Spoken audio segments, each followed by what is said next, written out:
এক গাদা কাঁচা কলা নিয়ে এসেছে তোমাদের দাদা আজকে। কাঁচা কলা কিন্তু সচরাচর মানে পেটের প্রবলেম না হলে আনা হয় না।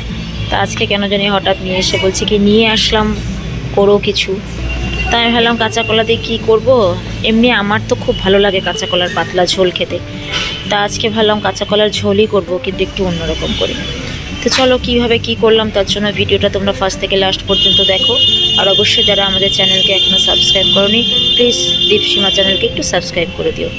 দেখো আমি কাঁচা কলাগুলো টুকরো টুকরো করে কেটে নিয়ে লবণ জলে ভিজিয়ে রেখেছিলাম। এবার এখানে একটু বেসন নিয়ে তার মধ্যে লঙ্কার গুঁড়ো, একটু হিং, হলুদ, একটু গরম মশলা, একটু কালো জিরে, লবণ দিয়ে একটু জল দিয়ে আমি একটু ব্যাটার বানিয়ে নিচ্ছি। দেখো হাত দিয়েই আমি ব্যাটারটা বানাচ্ছি, হাত দিয়ে আমি বেশি কমফোর্টেবল ফিল করি চামচ দিয়ে করার থেকে। আর সবার আগে বলি আমার গলাটা একটু বসে গেছে, তোমরা একটু খারাপ পেও না, আমার গলাটা এরকম বিচ্ছিরি আওয়াজ হচ্ছে বলে। তো দেখো ব্যাটারটা মোটামুটি তৈরি করে নিচ্ছি। এবার কাঁচা কলার টুকরোগুলো আমি ব্যাটারের মধ্যে চুবিয়ে নিচ্ছি। একটু আঠা আঠা বলে মানে ব্যাটারটা ভালো করে লাগছে না, তার জন্য হাত দিয়ে ভালো করে একটু লাগিয়ে নিতে হবে। আর ব্যাটারটা একটু মোটা করেই করতে হবে যাতে পাতলা না হয়। তো কড়াইতে তেল আগের থেকে দিয়ে রেখেছিলাম, গরম হয়ে গেছে। একটা একটা করে আমি তেলের মধ্যে এবার কাঁচা কলাগুলো ভেজে নেব। দেখো নর্মালভাবে ঝোল রান্না করব, তবে ভাবলাম একটু অন্যরকম করি। নর্মালি ঝোল আমরা খাই, একটু রুগী রুগী লাগে আর কি কাঁচা কলার ঝোল খেলে, আর তার জন্য একটু অন্যরকম করে করছি। তো যাই হোক, কাঁচা কলাগুলো কিন্তু আমি সেদ্ধ করিনি, কাঁচাই ছিল। টুকরো টুকরো করে কেটে নিয়ে এবার একটু দেখো বেগুনির টাইপ করে একটু ভেজে নিলাম। এটা কিন্তু এমনিও ভাত দিয়ে, গরম গরম ভাত দিয়ে খেয়ে নেওয়া যায়, খুবই টেস্ট লাগে। তো যাই হোক, আমি একটা একটা করে প্রত্যেকটা কাঁচা কলা আমি ভেজে নিয়েছি। এবার লম্বা লম্বা করে আলু কেটে তেলের মধ্যে তেজপাতা, গোটা জিরে, আদা ফোড়ন দিয়ে দিলাম, দিয়ে আমি লম্বা লম্বা করে টুকরো করে কেটে রাখা আলুগুলোকে ভেজে নিচ্ছি।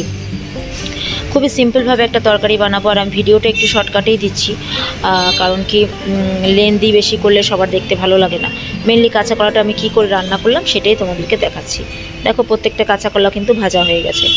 এবার কড়াইয়ের মধ্যে দেখো, এবার আলুর মধ্যে আমি ভেজে নিয়ে জিরের গুঁড়ো, লঙ্কার গুঁড়ো, তারপরে হলুদ গুঁড়ো, কসুরি মেথি, তারপরে একটু সবজি মশলা, তারপরে টমেটো, নুন, হলুদ, মিষ্টি দিয়ে ভালো করে একটু কষিয়ে নিচ্ছি। দেখো কালারফুল লাগছে দেখতে, খুবই সুন্দর লাগছে।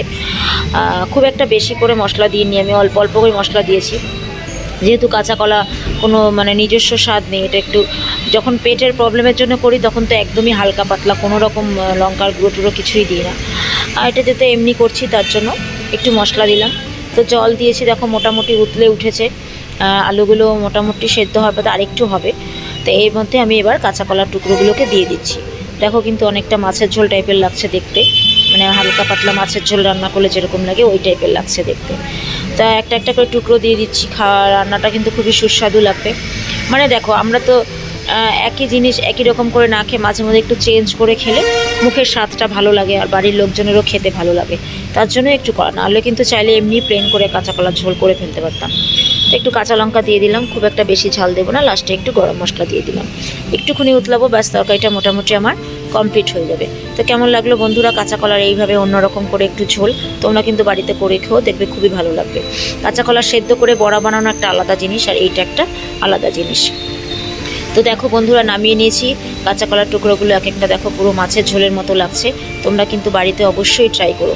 আর যখন এটা ভেঙে খাবে ভেতরটা মনে হবে কিন্তু যে সেম যেরকম মাছ ভাঙলে যেরকম লাগে না, ঠিক সেরকম টাইপেরই লাগবে। আমি তোমাদেরকে ভেঙে দেখাই না, এটা আমার দেখানো উচিত ছিল। যাই হোক, তোমরা কিন্তু ভেঙে দেখে নিও। তো চলো, ভিডিওটা ভালো লাগলে অবশ্যই একটা লাইক আর কমেন্ট করে দিও, আর আমাদের পাশে অবশ্যই থেকো। চলো আজকে টাটা।